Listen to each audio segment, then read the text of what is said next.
থাকেন একসঙ্গে সবাই থাকেন, দলটা ক্ষমতা আসুক, সৎভাবে অনেক কিছু করা শুরু আছে।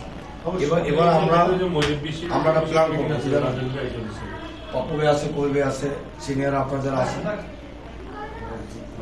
অনেক জায়গা নিয়ে এক একটা কর্মীদেরকে যদি একটা ফ্ল্যাট আমরা দিতে পারি,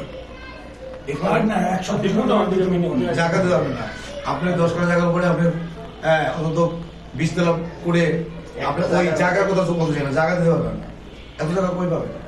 আপনি 10 কাঠা বা 1 বিঘা জমি নিলেন, 1 বিঘা জমির উপরে যদি 5টা বিল্ডিং করতে পারেন, পাপ্পু ভাইয়ের নেতৃত্বে আমরা সাড়ে থানা যদি 500 লোককে কর্মী যদি সব কর্মী তো গরিব না, তাহলে এই 500 কর্মী আপনার জন্য বিশাল ব্যাপার।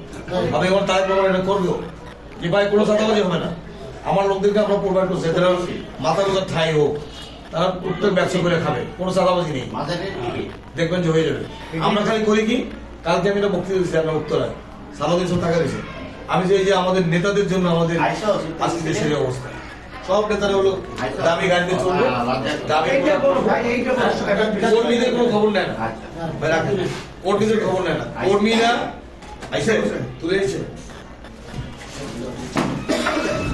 কর্মীদেরকে